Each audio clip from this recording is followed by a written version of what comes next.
discussion is going to be on mental health in conflict zones, focusing on frontline workers and patients. So we'll explore how MSF is approaching this to the humanitarian healthcare challenges in war-torn areas and support strategies for those facing adversity. I hope you have an engaging conversation today, and with that, I'll welcome Gautam and Farhad. For people who have lived through violence or natural disasters, recovery often goes beyond the treatment of physical injuries. Hidden psychological wounds remain. To help heal the patient's psychological wounds, MSF teams are here to listen and provide the mental health support that they need. According to WHO's Mental Health Action Plan report, between 76% and 85% of people living with severe mental disorders in low and middle income countries either do not receive the treatment that they need or receive very poor quality of care. This percentage is likely to increase during conflict situations, natural disasters, and in places which lack basic healthcare system. This is why MSF understands the importance of mental health care support during medical humanitarian emergency settings. In 2023, our teams provided 4,93,000 mental health consultations in humanitarian settings across the globe. Our model of care includes individual consultations, group therapies, and mental health education. In India alone, MSF teams provided 20,800 individual mental health consultations in our projects in Patna, Srinagar, and Mumbai. So our motto is not just to reduce the level of anxiety and depression, but also to give the controllability and the predictability back in their hands, so that they can deal with the future and the current stresses that they are going through. Mostly people are not that much aware here, so through psychoeducating people, through reaching more and more people with different methods, be it community presentation, oral, visual, one-to-one interaction, door-to-door visitors, meeting with training, sensitization programs. क्योंकि जब हम बात करते हैं communities की, तो बहुत important होता है कि कम्युनिटी हमें एक्सेप्ट कर रही है कि नहीं कर रही है. और मैं प्रोफेशन से भी एक साइकोलॉजिस्ट हूँ और मेरी डेजिग्नेशन भी एज काउंसलर है, तो मेरा उतना नो हाउ नहीं था कम्युनिटीज़ में पहले, बट कुरत मेक श्योर कि कैसे हम वो कनेक्शन बिल्डिंग करें, कैसे हम किस कम्युनिटी में जाके किसके साथ बात करने की ज़रूरत है. और उसके अलावा अगर कोई ऐसी चीज़ होती है जहाँ पे मुझे लगे कि काउंसलर की बहुत ज़्यादा ज़रूरत है, तो I can call him any time. He is there to help.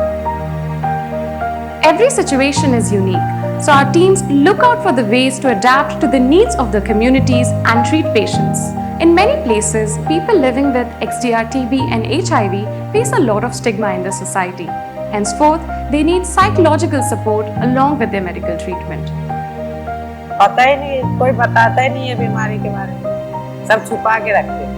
And there is a stigma surrounding use of mask, or what's wrong with you, why are you using this mask? So they don't really like it. ये बता देते ना तो सब दूर भागने लग जाते, बोलेंगे इसके पास मत रहो नहीं तो फिर इसको भी हो जाएगा. कोई पेशेंट को घर में भी बराबर से सपोर्ट नहीं मिलता, कि बहुत सारे लोग उनको साइड में रखते हैं, अच्छी तरीके से बात वगैरह नहीं करते. So we always respect and validate a patient's emotions. We never question them.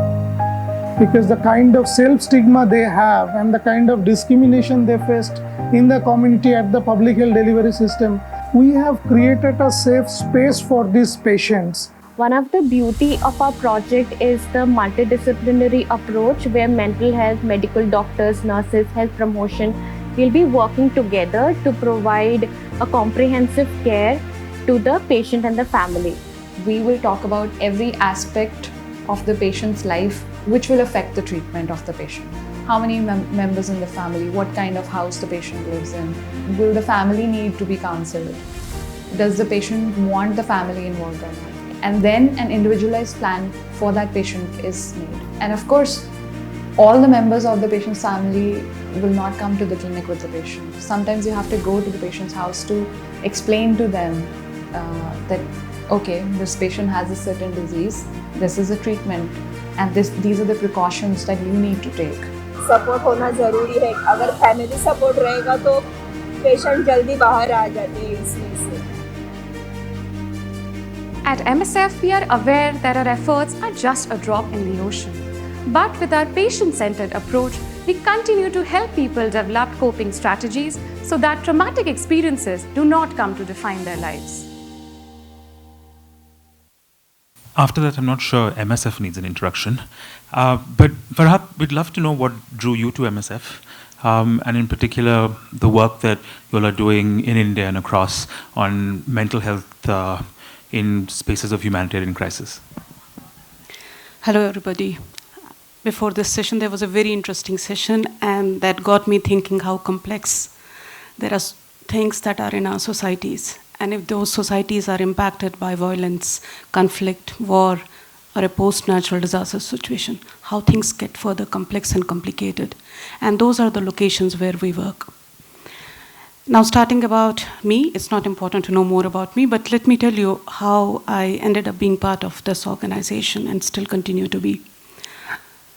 I am a journalist and a psychologist by training, and I was doing my journalism, and where I found in Afghanistan these very brave-looking people in the middle of nowhere wearing those white coats. So very, very inspiring. And you almost feel that, oh, wow, these are a different genre of people. You really want to be them one day. And with no intention, I ended up meeting a psychiatrist who spoke about that this organization is not only made of doctors. It's doctors and journalists. Way back, 53 years back, they came together because they believed that medicine needs to be given irrespective of your caste, creed, color, where you come from, what are your political affiliations. So the ethos of humanity, the ethos of saving lives is the cornerstone of this organization, and I think that sat very well with me. I wasn't in love with this organization, so I'm not going to say so. But once I got in, it's like Hotel California. You check in, you never check out. So we keep on coming in every now and then. Thanks so much. But also on the, I mean, you said you're a psychologist. So when you joined MSF, what did that area of work look like? A, within MSF, and B, in the areas in crisis in which MSF often finds itself in? Yeah. Mental health as a concept, as a part of overall well-being, is still kind of understood in many ways. It manifests itself very differently depending on who you talk to.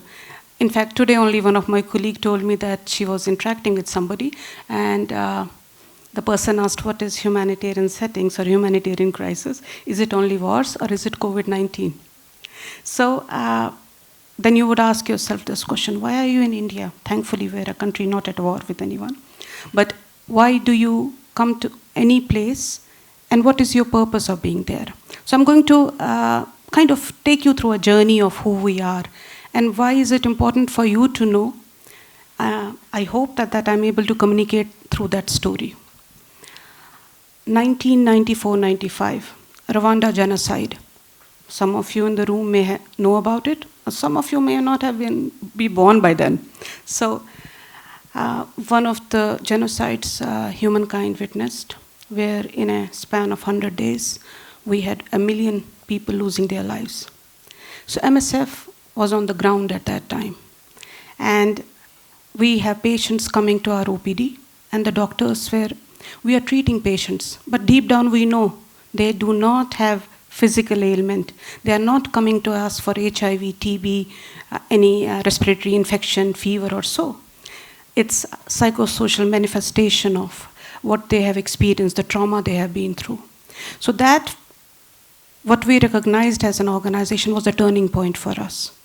And that is where we agreed that mental health is going to be an essential part of every piece of work we do around the world, irrespective of the fact whether that is a war, a post-natural disaster, working in a vertical TB or HIV program.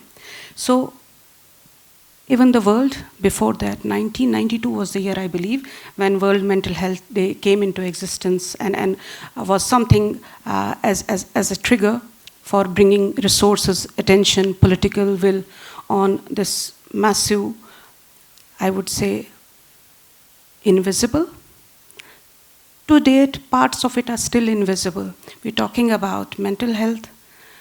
We do talk about in some circles, but in some circles we don't even talk about it. Yeah. In some circles, we feel very courageous and brave to talk about it and say, oh, I have anxiety, I have depression. But the places we operate, there are still people who do not want to acknowledge, even to themselves, what they experience and what is it called. So why is it important to us as an organization is that we believe that mental health is a slow emergency, at times invisible. It's an epidemic. It impacts each one of us in our own unique way. And the context where MSF works is far more complicated. So that means that what any one of us would experience by taking care of an elderly or a sick person, or have to deal with our work-related stress, or a job issue, or joblessness, or financial issue. We all experience that. But now add on top of it that you are put in a situation that is outside your control. So those people who are experiencing normal reaction to abnormal situation, that is where MSF comes in. To be able to engage with those communities, to talk about what they are experiencing, the symptoms that they are manifesting because of the experiences they have. So that is where MSF says, okay, we are going to work keeping patient at the center. It is not we who will tell what is good for you. It is the patients that would help us. Thanks so much for that. Just to dive in a little bit deeper, what has kind of been the evolution of MSF's work in A, first acknowledging, and then B, working on and supporting individuals and communities on the mental health side of many of these challenges? So 53 years, we had our own journey.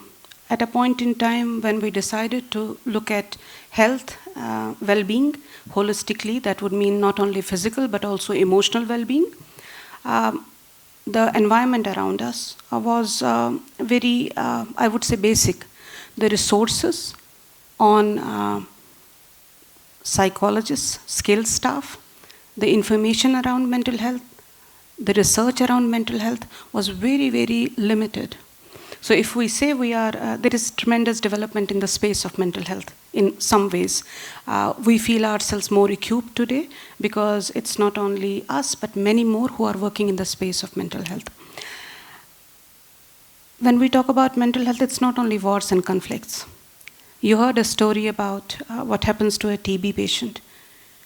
And while I talk about the Gazas, the Sudans, the DRCs of the world, I want to bring this back home. In India, we have had projects, gender-based violence project. What a victim experiences, how do we really make sure we offer dignity with care? So talking about an advanced HIV palliative care patient in Patna who has lost all hope because there is no treatment available in the existing health system. And how do we really make sure that there is sufficient resources around the individual to keep them going on that one. Then moving on to Mumbai, where we have drug-resistant tuberculosis.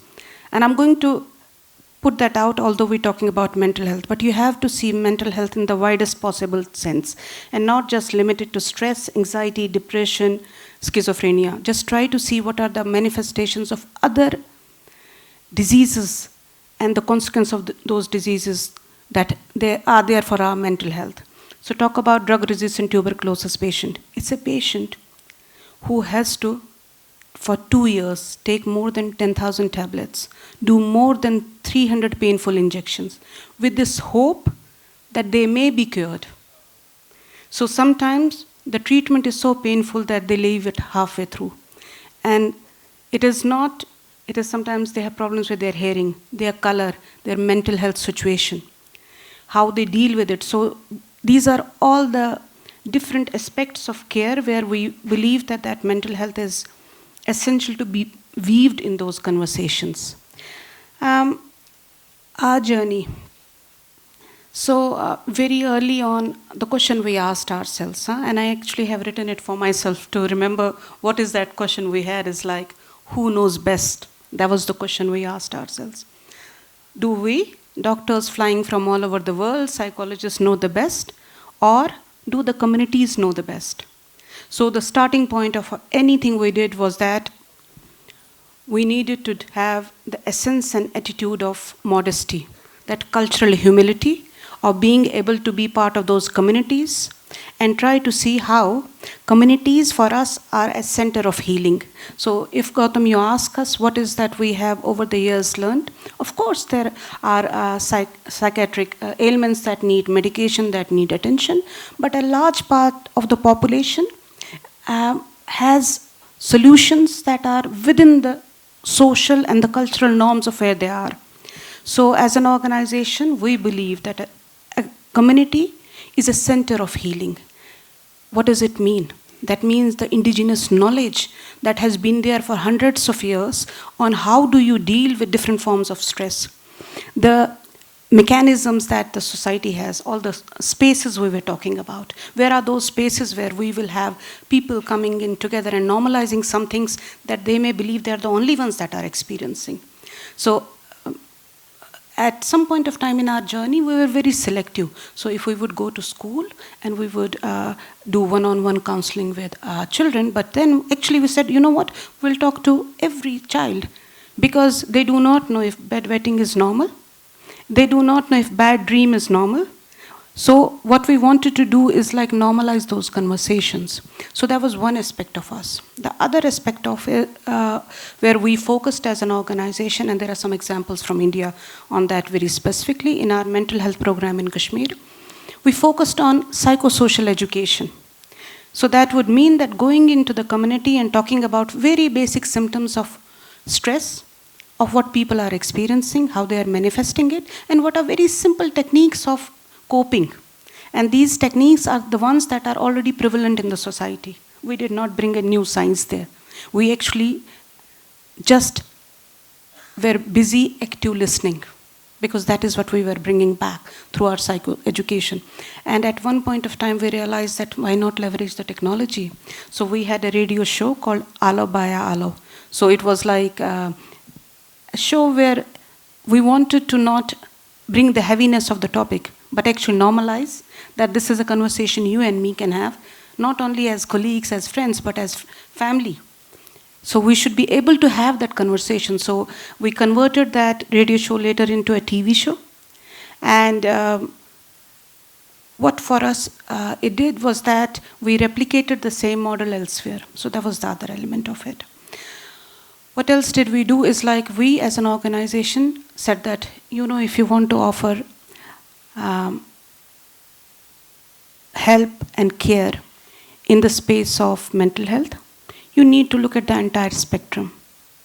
You cannot only look at psychosocial interventions in communities or psychologists giving one-on-one therapy, but you also have to look at that group of people who would be your first line of defense, your general physicians, your clinical officers, your nurses, who we actually helped do trainings and skills building on identifying early symptoms to see whether they know where to refer them. So these were some of the learnings as we went around this. And today where we are is that mental health is an integral part of our every intervention. So our intervention could be water and sanitation, but there would be a component of mental health. Just one more thing before sorry, it's a monologue between two people. We were supposed to be 3 here in the room. Unfortunately, my colleague could not make it due to some administrative issues. So you will have to bear with us. But we'll try to see, we'll open it up sooner than that. So we work in around 88 countries around the world. We have around 60,000 plus colleagues, which come from 140 nationalities. I'm not bragging about it. I'm just trying to tell you what comes with it. So when you have such diversity of nationalities, experiences, perspectives, it is bound to be that we need to have a common denominator of how do we do duty of care towards our staff. So that has been an area MSF has really invested in, especially because we work in very intense and high intense conflict zones, sometimes in the front line of war, and sometimes in wards where we are treating patients. I gave you the example of Patna. We know that more than 50% of the patients will not make it live out of that ward. So how to keep the resilience, motivation, mental health of our colleagues who know they are treating patients where the survival chances are minimum. So it is in those circumstances where we have our doctors working in TB, hepatitis C, trauma, where they have to make sometimes very difficult choices. So that aspect of staff health, I can talk a bit more to that in a while. Thanks so much for that, Farhad. Three things that you said stood out, right? One is how community-centric your work is. The second is the different cultural context in which you operate. And the third is the duty of care you have that is holistic. To acknowledge that there are two parts, more than two parts, but one is with the individuals and communities that are affected and impacted by these crises. And the second is for your colleagues who are there at the front lines offering care and support for these people. On the culture and community one, how does MSF adapt work within local cultures and communities, given, like you said, that you are 60,000 people, 140 countries? What is that common thread that ties into your work as you start to deploy into newer and newer areas? How do you adapt and embrace local cultures and communities in your work? So for us, one of the starting point is that out of these 60,000 people, a large majority, actually more than 90%, would be people from the local context. So somebody who can tell me, I have lived it, I've been there. So these are that group of people that we recruit as our colleagues. So what we want to do is like, again, I'm going to give you an example. We have so what we are doing for you to get a bit of idea, because I think it also somewhere then comes to mental health. As an organization, I would say, thrive on our patients who choose to be our ambassadors and activists tomorrow. So in Mumbai project, we are building a community-based organization, and these are TB survivors. And they are the ones who are going to not only champion the cause, but say, I have been there, I know what it is, and I know how best to explain, I know what aches, where it aches. So the cultural aspect of it. We have been able to kind of been very fortunate to bring it through three different angles. One is that whenever we will do any intervention, we do not only hear the loud voices in the room. We try to see who is not in the room. I think that is something what we have to be. Yesterday I watched a beautiful screening of a documentary, very inspiring. And we had in the panel, two females and one male who were a part of building this documentary. It was about sanitary workers, if I'm right. Yeah. And what we also have to recognize is that the agency is not between somebody coming from a different part of the world to you. The agency is also how within my community I have a social rank.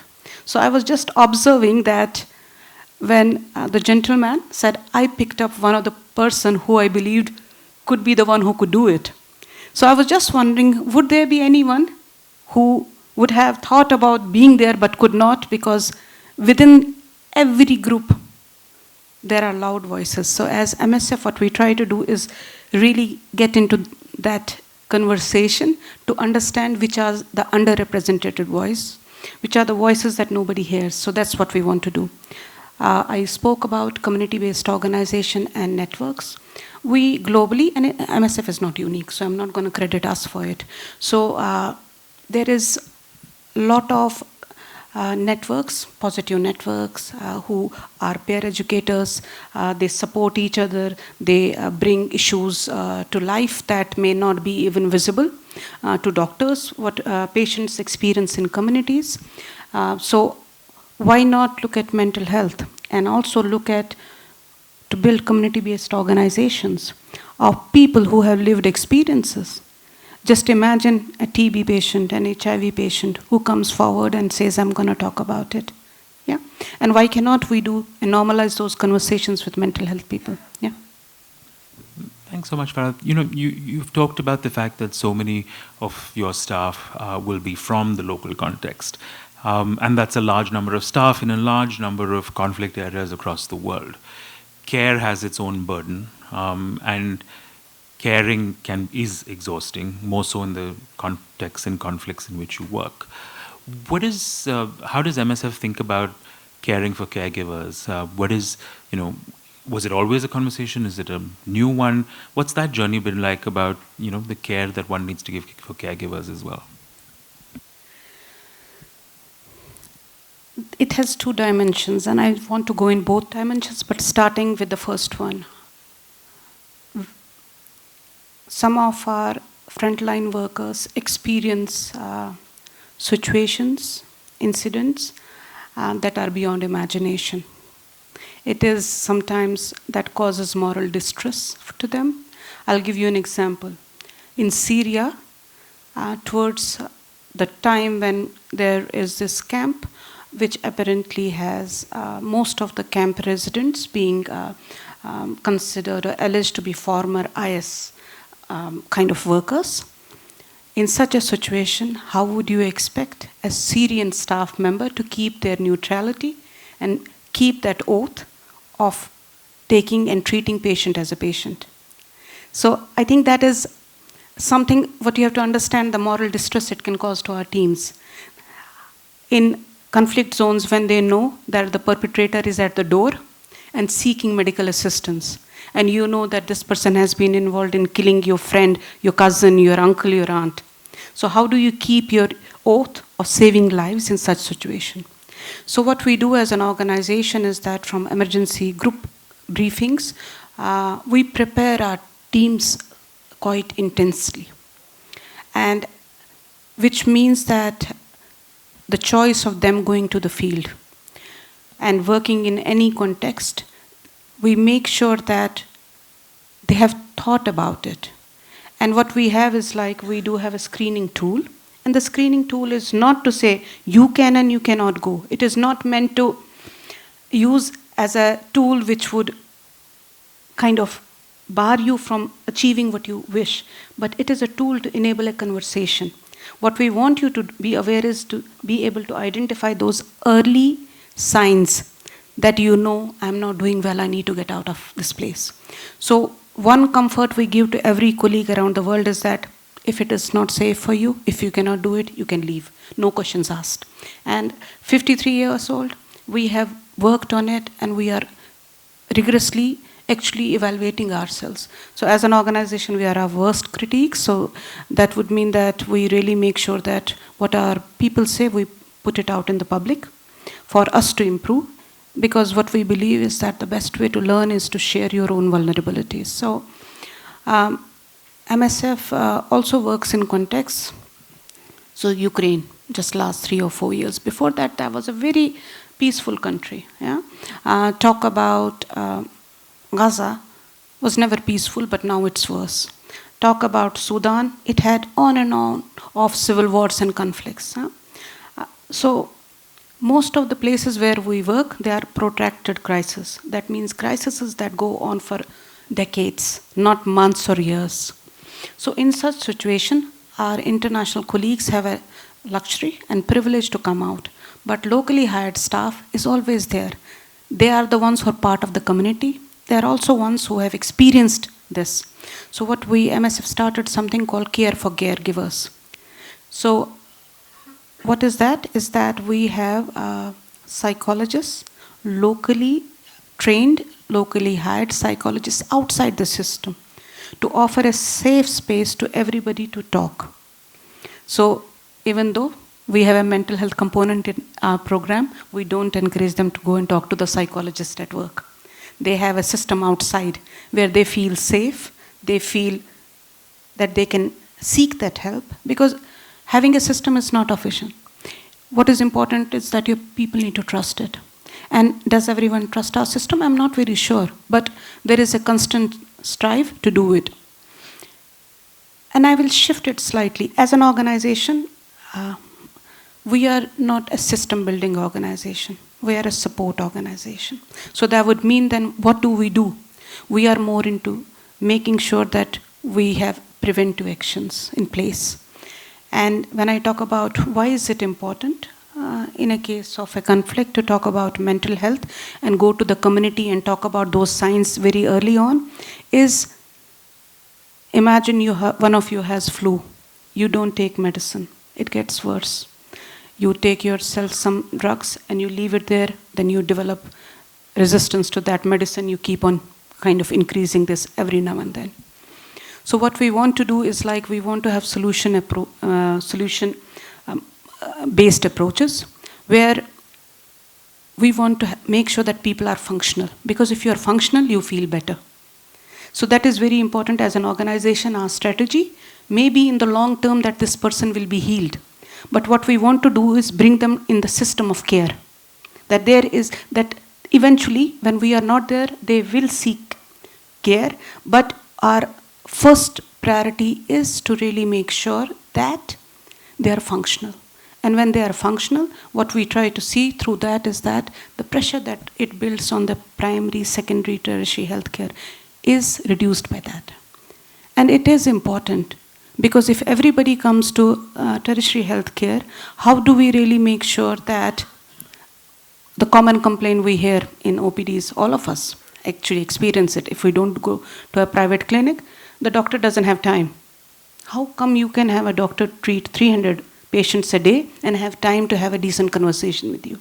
So through this mechanism, what we're trying to do is like address the problem at the community level, inside the community, to only see what needs to be brought to specialized care. Thanks so much for that, Farhad. I mean, from what you said, particularly for staff at MSF, there appears to be a preventive approach, which is the self-screening approach.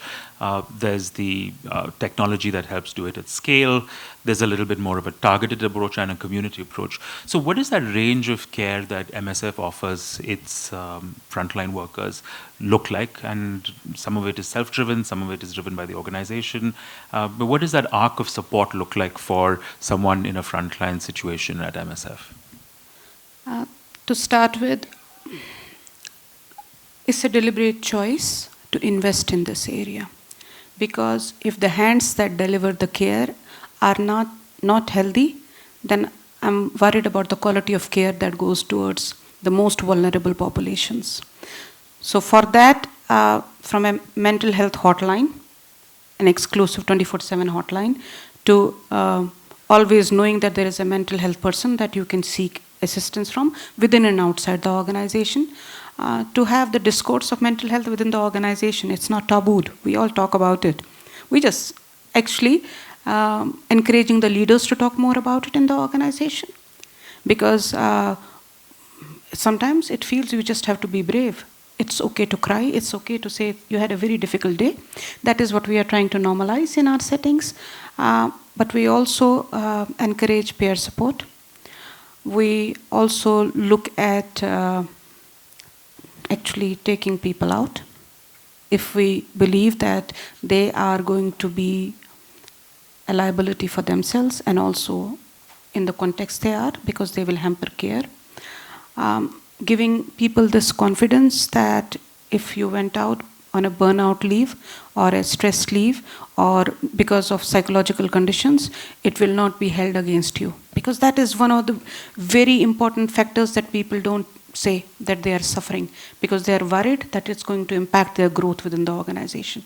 So that is what we really make sure that we tell them. And the most important bit, while we talk about it, it stays confidential.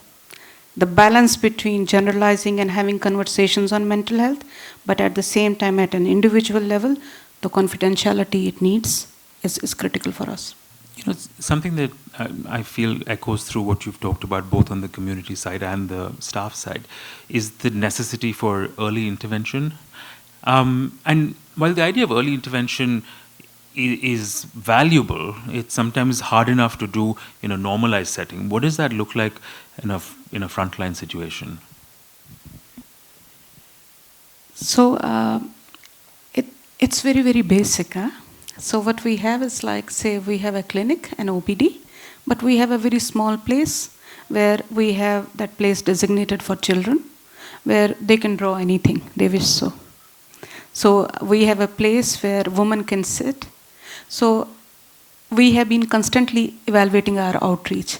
Our outreach is designed to be not bringing populations to us, but we going and being with the population. If in a certain culture, all the women around 11 a.m. go to the water seeking place and sit there and have their daily conversation, we'll go and have that conversation there.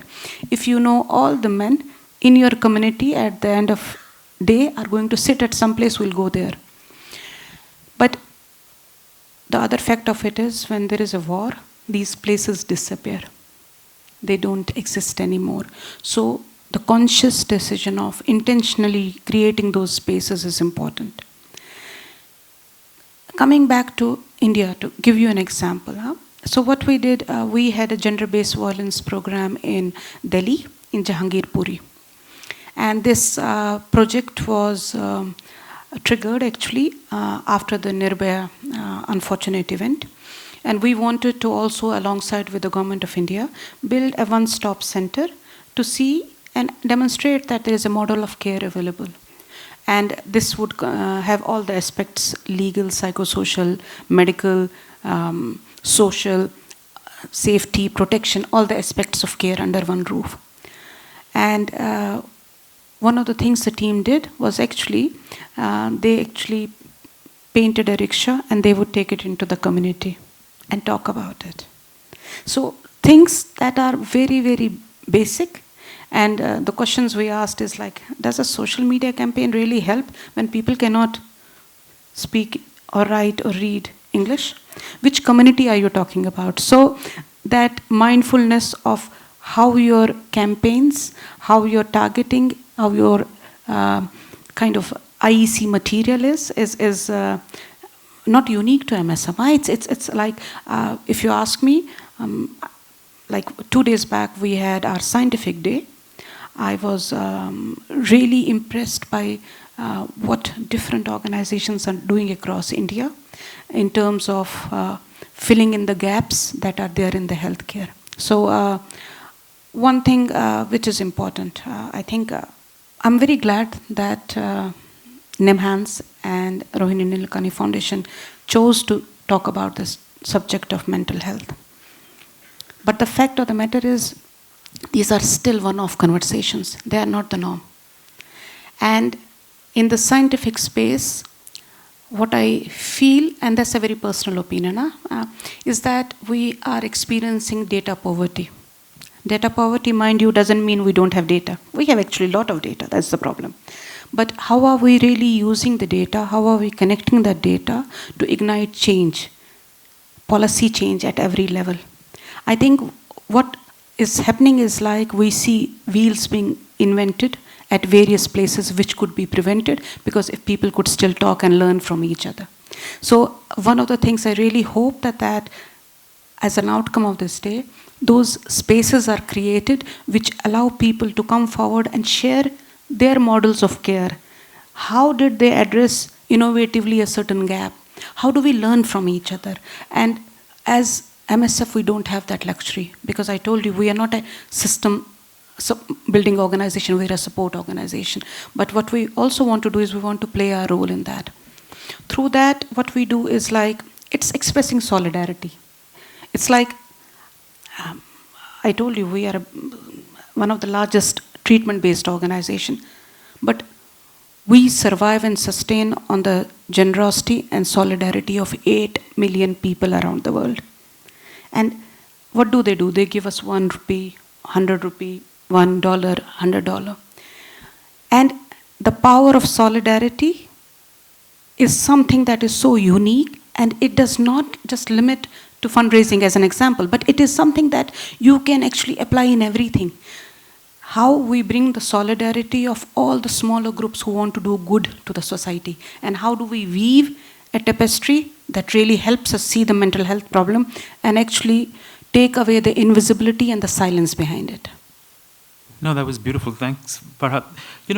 You used the word solidarity, and you also said that MSF isn't a system-building organization.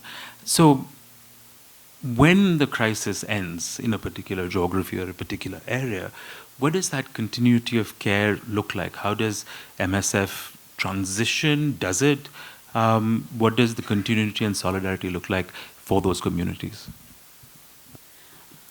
Even if MSF leaves a certain context, what it leaves also behind is all the staff that has been invested in terms of knowledge, skills, practices.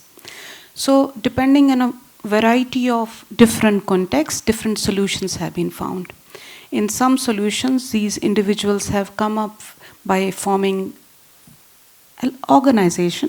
Like in Sri Lanka, we had an organization. When we left, the staff came together and said, we are going to find a mental health organization and we would like you to support us for a year on technical support, financial support, to get to a point where we have some sort of sustainability. So that was a very unique case. It doesn't happen always. But at the same time, it's also that if you look at Jammu and Kashmir as an example, where we are now more than 15 years, we are present on the ground. And one of the key objectives of us in the ground is actually to work alongside with Ministry of Health to implement national mental health policy. And what we are currently doing is also trying to see how some of the staff that was part of our organization is actually moving there, how we contribute to resource building. Because rolling out a policy is not sufficient. It is to have those people and resources attended to it to get the desired outcome. So what we also do is like through or in the public health system, we contribute. Something I already spoke about, I think I would not undermine the appeal and the strength of community-based organizations. And that's one thing over these years we have started one in Mumbai actually, and it's all female TB survivors, and I'm very proud of it. And the energy they have and the inspiration they give you, that and the way they describe TB, it really feels like I have no idea about, I'm talking about it in terms of science, but they talk it as a social problem. So how the connect is at a very different level with them. But same, those community-based organizations we have established in other parts of the world.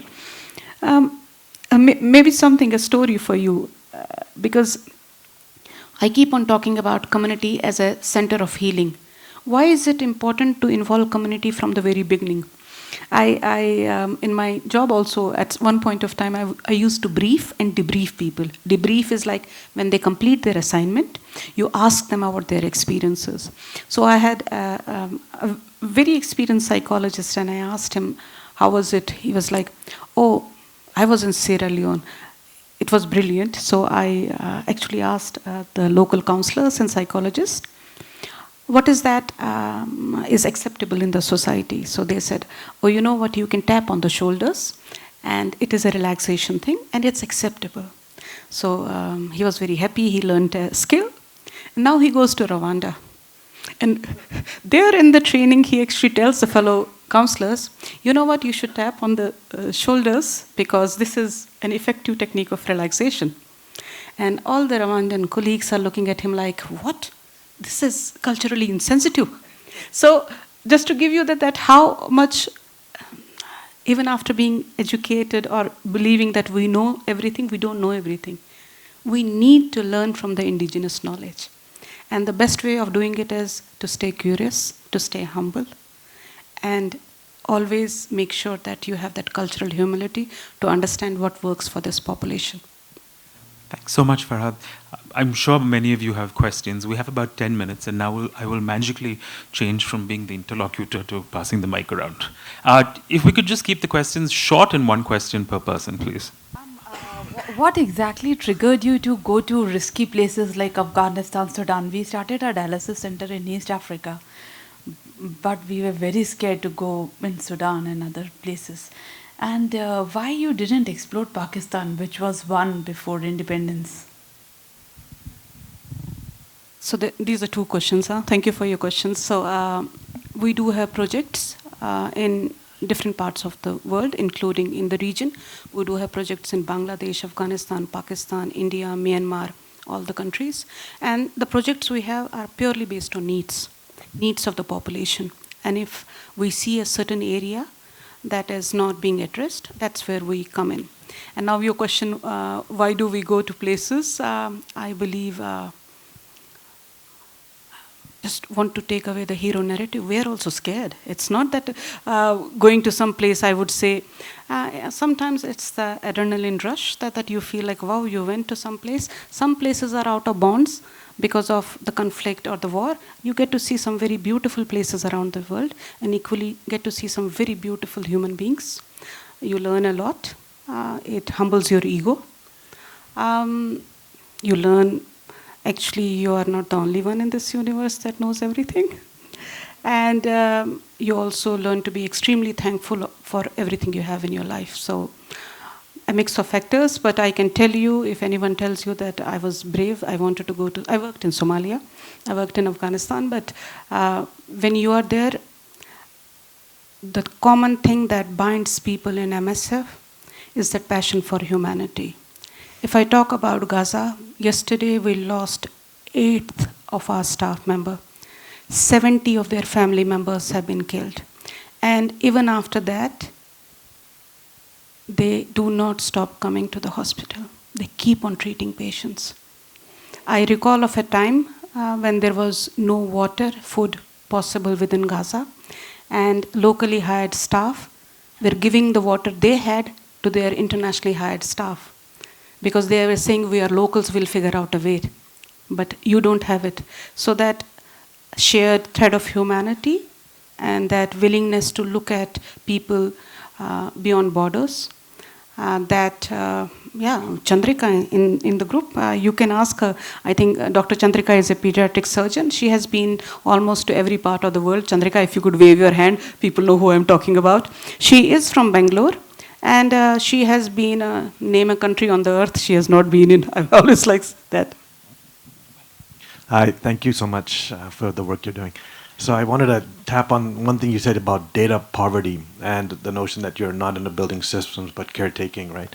So I'm wondering, is there a way to solve this problem of data poverty using the digital? Because you said there's a lot of data out there. There's no sharing. It would be great to create that collaboration kind of a thing where you're sharing data. Can you think of any examples where there's an opportunity to instrument or collect digitally data that's available from whatever instruments and stuff like that to kind of maybe try and solve this problem through some other software use cases and data, AI kind of stuff? Is there any examples you can think of digital data? Thank you. For us, behind every data, there is a human being. So there is ethics involved in every data you collect. So starting with that notion, I'll give you a couple of examples. We are, one of the triggers for many of us is information overload and misinformation. And what we need more than ever is evidence-based and science-based information. And that too also in the space of mental health. I recall of a national NGO in India, and I'm going to, not to name them, but I just want to tell you, if people are not conscious of what they're doing, how they can waste information that could be analyzed and used for future updating your programs, coming up with potential change and igniting changes to policies. So this national NGO, around the time of COVID, did a lot of work. So they have data dump. But the only thing they forgot is asking for consent. So now they are sitting on this data dump. They cannot do anything because there's no consent. So what I try to see is that this entire ecosystem needs to be thought through. And also, for me, the notion of informed consent, that just because a person is not in a right frame of mind or is experiencing something and is at their most vulnerable space, how do you really make sure that you're able to see that they're okay with sharing their data? And then there are lots of, absolutely, technology could play a massive role. That goes without saying. But I think where I talk about data poverty, it's in two spaces. One is that how do we join the dots of individuals doing research? How does that speak to each other? How does the data speak to each other for a larger change? And the other aspect for me would be, as fellow citizens of this country and fellow human beings of this globe, what is your role in combating misinformation. When you forward a WhatsApp, when it's related to mental health, where would you double check it? What is your source of information? So I think that is other aspect of it.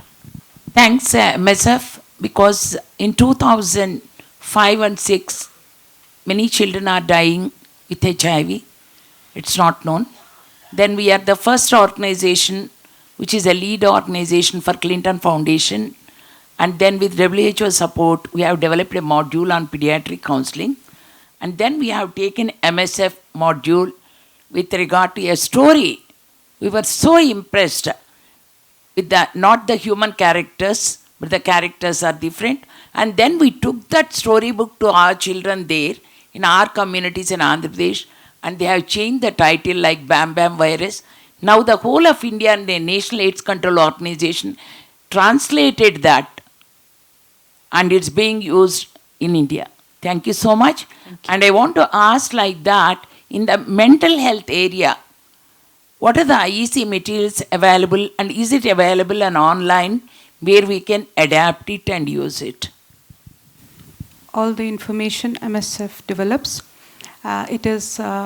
majority of it is available in the public space. If you go to MSF Science Portal, you can see all the research that has been done anywhere around the world. Our operational research is meant for the larger good of the society, and it is not something we exclusively hold on to. You spoke about how your international workers have the luxury and privilege of flying in and out of these situations, but the local workers don't. And they have to continue treating trauma while living in the broken systems that cause that trauma, right?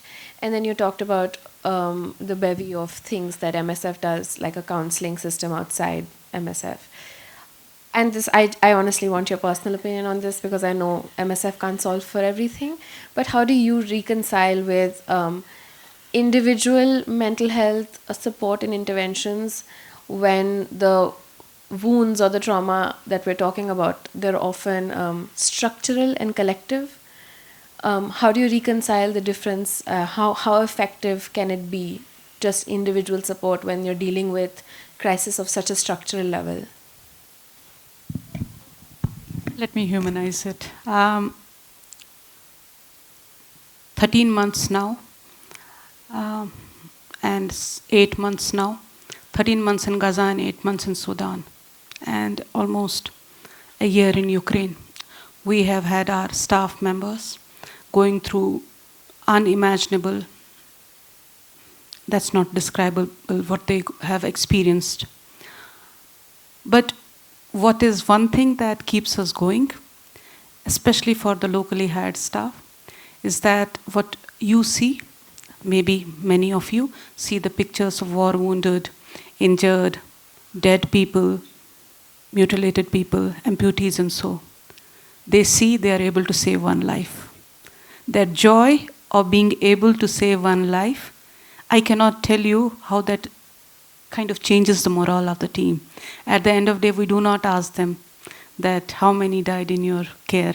We are talking about how many were you able to save. So I think it is, I keep on saying it, hope is the best medicine. That is what we do. And again, we may be an organization that works in war-torn situations, but we cannot solve a war. We deal with the political failure, and humanitarianism is a kind of a way of kind of expressing the political failure, and we are addressing the symptoms of that. So, yeah. My simple question is, earlier we have SU African Legal Understanding, we have PWD Act of 95, Person with Disability Act here. Then UN Convention on Rights of Person with Disability was signed, and we have diversified the disability. It's not only physical aspect of disability, it is mental health also we want to integrate. And there are integrative medicine wise also, NIMHANS being the top model, where the Ayush, these all professionals are also part of work ethics. So what is your like incorporating those kind of aspect in your practices? If the organization, you may not have like mandate like any government agency has, but when you want to adopt the practices of the international level, and which is UNCRPD brings. So what is your take, how psychiatric social worker, clinical psychologist, lot of those varieties of professionals can be part of the work you are doing, and there are national level also, national medicos organization. In India also there are prevalent which has a group of doctor with dentist, MBBS student, etc. So how you will going to integrate and make your, because culturally, socially, you will get lot of resources. Thank you, sir. Let me try to give you something which very recently, and I'm going to look at Himanshu, who is another of my colleague in the group here. I spoke about this gender-based violence project with you. We may claim to be the largest organization in the world, but we are not large enough to cover the whole world. And we cannot cover every spectrum of one problem. So what we did is that we looked at, we did a CAP survey, and we found what were the barriers for access for violence-based people to access health care. And then we realized that there is a mandatory police reporting as a part of that process. So we knew that is an impediment to access to care. So what MSF did is joined hands with academicians, policymakers, legislators, legal people to formulate a roundtable conference and to have a paper come out of it and have different parts to take it together to be addressing it. So where we come from is we join the evidence we have with the ones who have influence. So when you talk about the resources and everything, what MSF can offer you is what our experiences are and how that can actually ignite change. And I think that's it. We have time for a last question. So my question is, I'm an arts-based therapy practitioner, and apart from counseling that you mentioned, I want to know, do you integrate any creative art therapies in humanitarian crisis, and how effective they are, or maybe what kind of creative art therapies that you integrate in your program? Yes, absolutely. We look at everything because art is the best manifestation of what people experience, especially children. And that goes from children who have experienced traumatic events, but it is also pediatric TB is another area where we want to hear how pediatric patients experience the consequences or how they experience TB. And we do have psychologists and counselors and art therapists that work alongside with them. And the idea is that we did very recently, I think there was some time back, there was a campaign to ask them who was their hero and how would they define TB in that hero. So there are ways where we engage, because what is more important is that the message needs to go across. And yes, of course, we use it in multiple projects around the world. Thank you so much, Farhad. Thank you so much for the audience engaged conversations.